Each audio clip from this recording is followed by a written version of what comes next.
Мы переходим к анализу педагогической деятельности выдающегося русского педагога Константина Дмитриевича Ушинского, который заслужил репутацию народного педагога и основоположника научной педагогики. Вот это как раз интересно. Его современники говорили о том, что Ушинский воистину народный педагог, как и Пушкин народный поэт. То есть вот Ушинский, личность Ушинского – это достояние русской национальной культуры.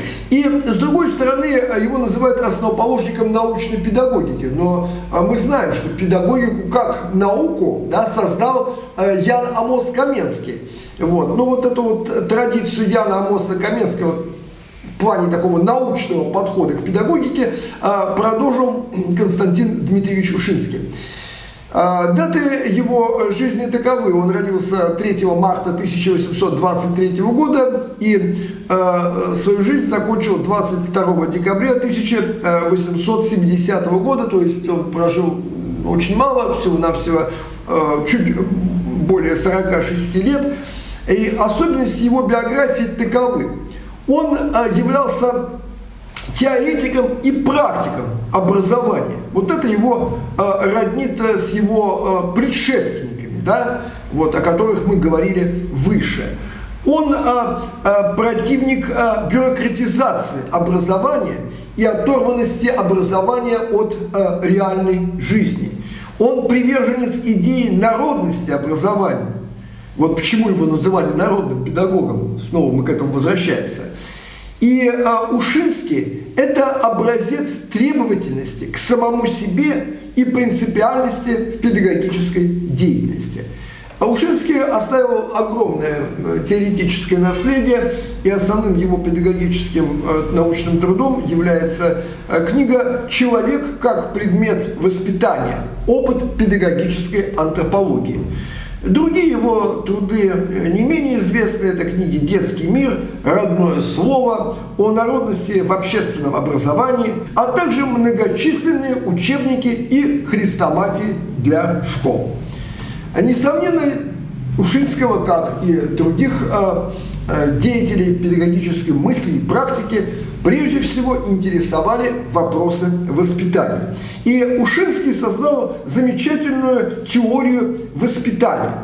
Теория воспитания Ушинского неразрывно связана с теорией обучения и в целом с практикой педагогической деятельности. То есть вот его теория, она не оторвана от практики, она не абстрактна, она абсолютно конкретна и, кстати, актуальна и до сего часа, хотя на дворе стоит уже 21 век. А Ушинский действовал в 19 веке. Теория воспитания Ушинского – это часть педагогической системы, основанной на идеях народности, культуросообразности и естествознания. То есть Ушинский считал, что воспитание должно быть культуросообразно, то есть соответствовать культуре того народа, да, к которому принадлежат ученики. И также и на основе естествознания. Да, то есть он считал, что педагогической деятельности очень важно учитывать вот физиологию, например, ученика, да, то есть это, конечно, вот роднит Ушинского и с Яном Амосом Каменским, и с Руссо, с Песталоцци и другими деятелями педагогической науки и практики. Цель воспитания по Ушинскому – это формирование гармонически развитой личности, немыслимой без патриотизма, гражданственности, дисциплинированности и волевых качеств. То есть вот он считал, что человек будущий, да, вот, он должен быть каким? Разносторонним. И он предлагал довольно интересные методы воспитания. Первое – это использование библейского духовного ресурса. Но Ушинский был практикующим православным, был он глубоко верующим человеком был, и это видно просто по всей его педагогической деятельности, даже вот потому, как он ушел из жизни, вот буквально за где-то мгновение до своей смерти, он призвал в комнату, в которой он лежал, тяжело больной, и вместе с семьей прочитал молитву «Отче наш». А потом он членов семьи выслал из комнаты, и когда они ушли, он умер. Вот это о многом говорит.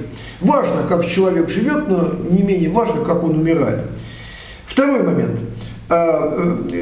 Если мы говорим о методах воспитания Ушинского, Ушинский считал, что очень важен личный пример высокой морали учителя. То есть, если учитель желает добиться высокой нравственности в поведении ученика, то прежде всего он сам должен быть образцом этой нравственности. Третий метод воспитания – это стимулирование учеников к совершению высоконравственных поступков. Но здесь он вот просто является продолжателем мировоззрения Иоганна Генриха Пестоводца. Четвертое. Постоянное упражнение учеников в совершении высоконравственных поступков. То есть, вот это интересно, не просто побуждение учеников к совершению добрых дел, да, но и постоянно их упражнять в этом следует. То есть, чтобы они постоянно это делали, без перерыва, непрестанно. Вот это как раз очень важно было, по мнению Ушинского.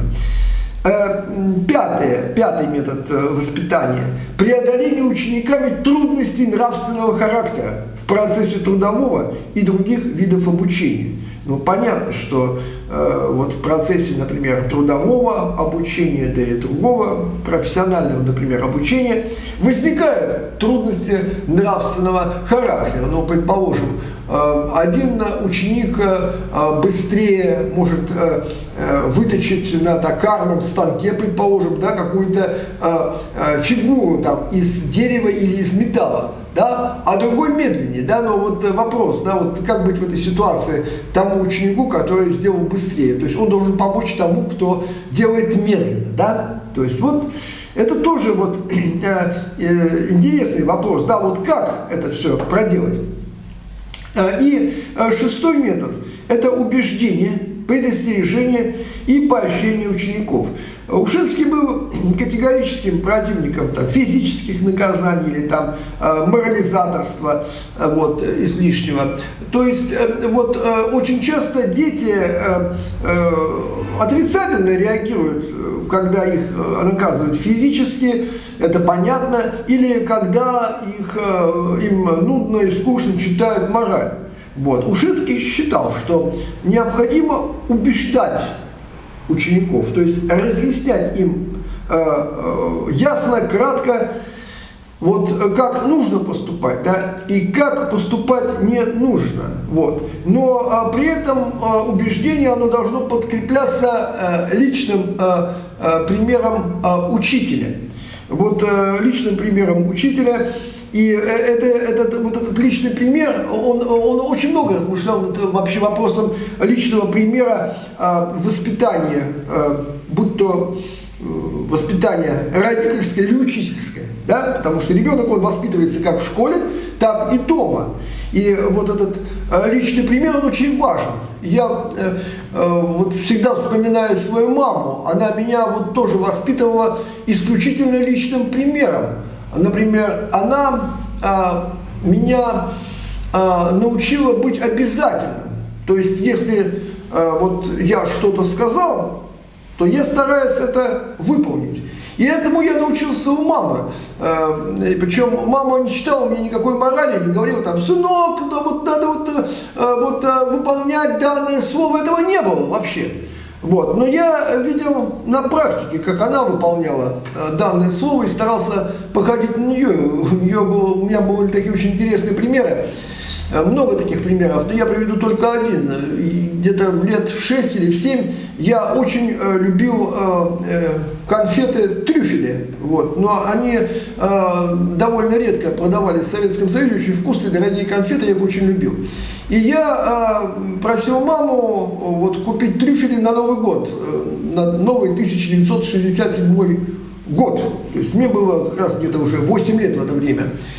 И к великому... Мама пообещала, но, к великому сожалению, в магазинах этих трюфелей не было. Но на Новый год я получил эти конфеты. Каким образом? Мама, памятуя о том, что она мне пообещала эти трюфели к Новому году, она сама их сделала, она не была кондитером, она их сама сделала, она научилась их делать. Вот. Хотя она была инженером по профессии в области полиграфии. Более того, она изготовила фантики, да, обертки для трюфелей, еще намного более красивее, чем эти обертки, которые делали вот, на кондитерских фабриках, упаковывали конфеты. И я на новый 1967 год получил эти конфеты, эти трюфели. То есть мама, если сказала, она выполнит 100%. Вот, это был для меня пример.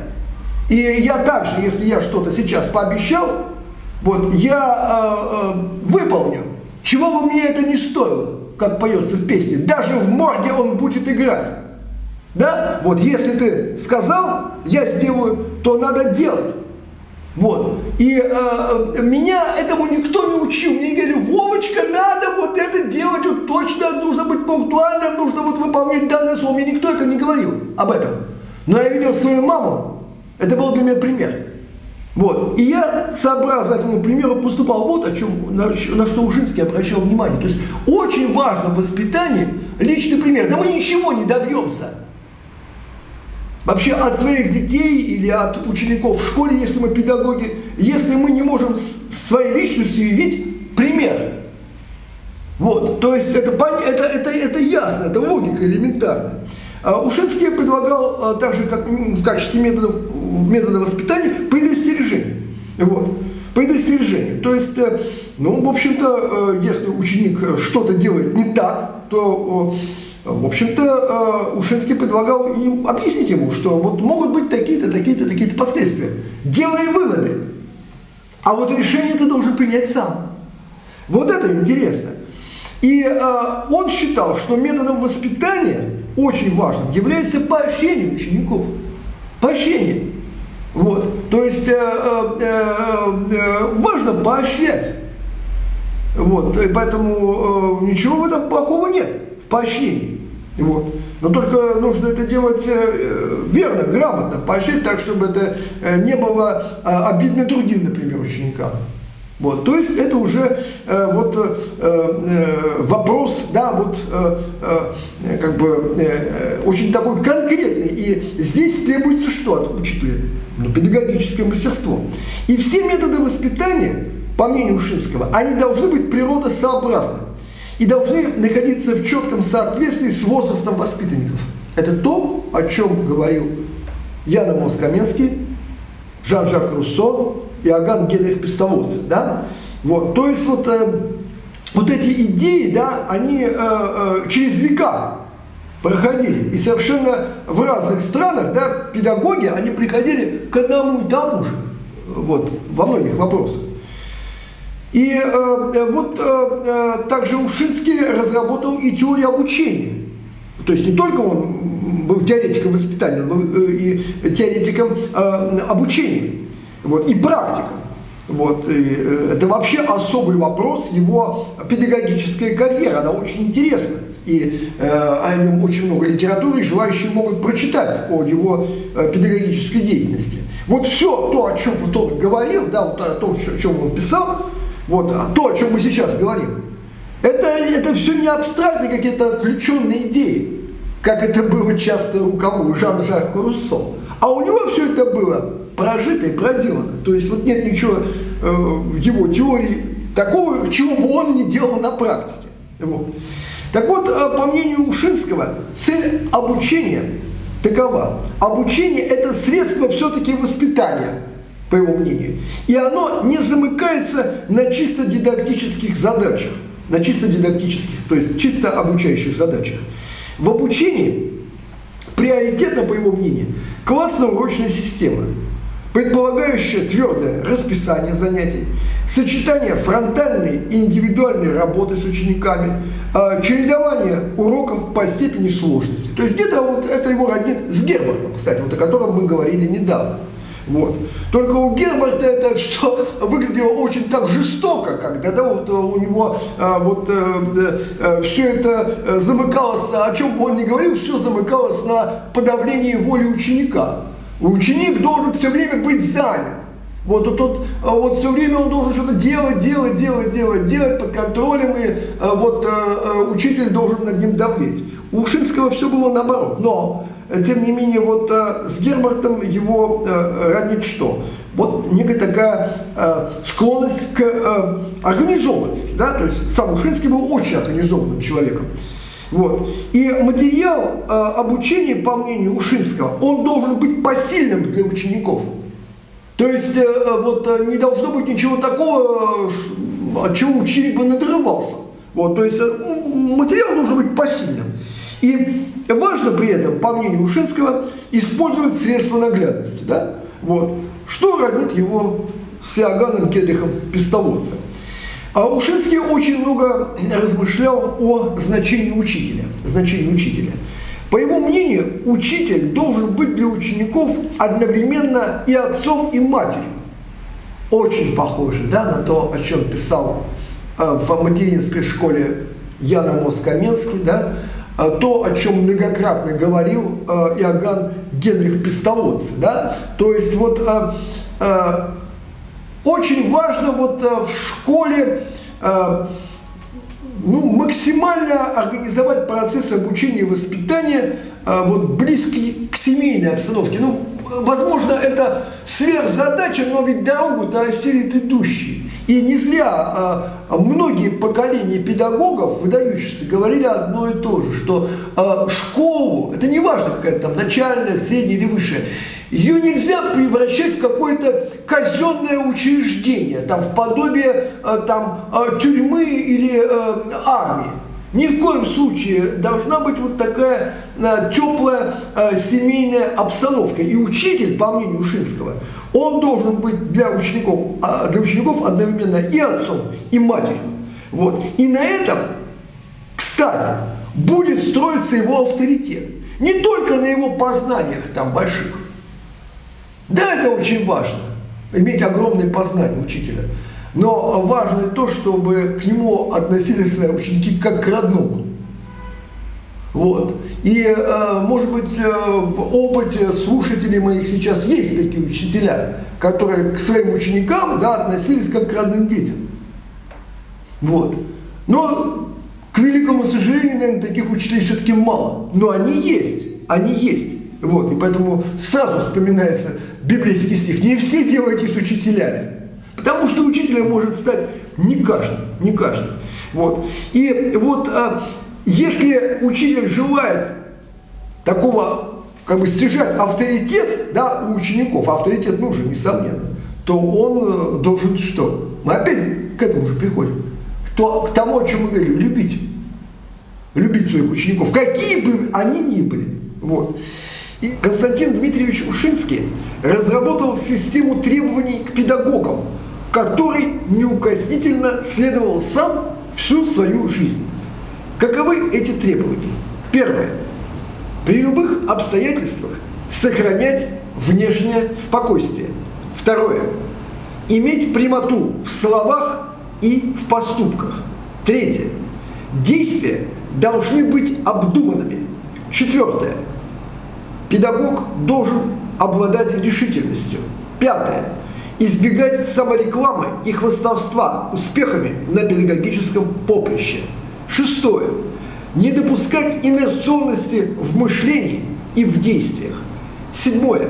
Практиковать общественную и профессиональную активность. Восьмое. Разумно тратить заработанные деньги. Девятое. Ежедневно анализировать свои поступки. Ушинский – противник бюрократизации образования. Он считал, что учитель не может нормально творчески работать, если вынужден составлять многочисленные планы, отчеты и тому подобное.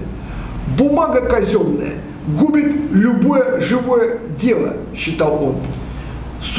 Интересно, что сам Ушинский вот сталкивался с бюрократизацией, будучи преподавателем Демидовского лицея в Ярославле. Ну, вот в середине 19 века это частное учебное заведение, которое готовило юристов, считалось одним из самых лучших в России. И власти решили поднять статус вот этого учебного заведения, сделав его государственным. И вот как только статус учебного заведения повысился, как только это учебное заведение стало государственным, то качество преподавания юридических предметов, равно как и других, которые там преподавали, качество упало из-за обилия бумаг, которых требовало от преподавателей Министерство просвещения. И вот Ушинский, будучи преподавателем, равно как и его коллеги, пытался противостоять вот этим бумажным бурям, которые охватили буквально вот это учебное заведение, но вот эта, что называется, борьба оказалась неравной, и в конце концов Ушинский и другие талантливые педагоги просто покинули вот это учебное заведение. И как следствие вот ухода вот этих талантливых педагогов было и падение и качества образования, и уже в последующие годы вот это учебное заведение, именно вследствие вот бюрократизации, оно стало таким обычным, заурядным, собственно, каких было тогда немало в Российской империи. Константин Дмитриевич Ушинский считал недопустимой коррупцию в образовательной системе, ибо она подрывает ее авторитет. И он боролся с коррупцией, работая в Гатчинском сиротском институте под Петербургом.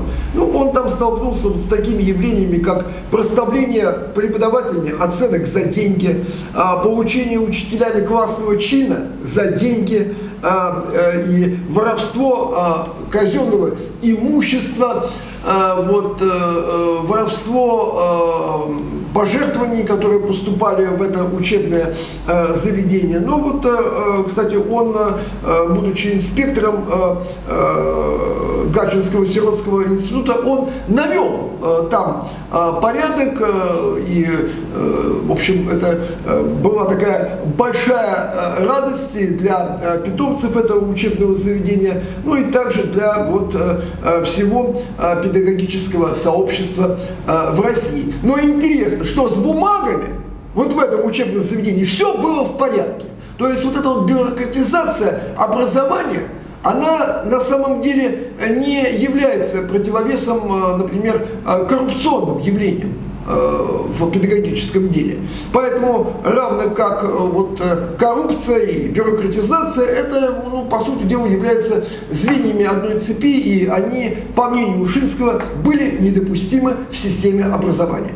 И несомненно, что значение деятельности Константина Дмитриевича Ушинского, оно велико. Он определил развитие педагогической теории и практики в России в XIX и XX веках, придав делу организации народного образования строго научный характер.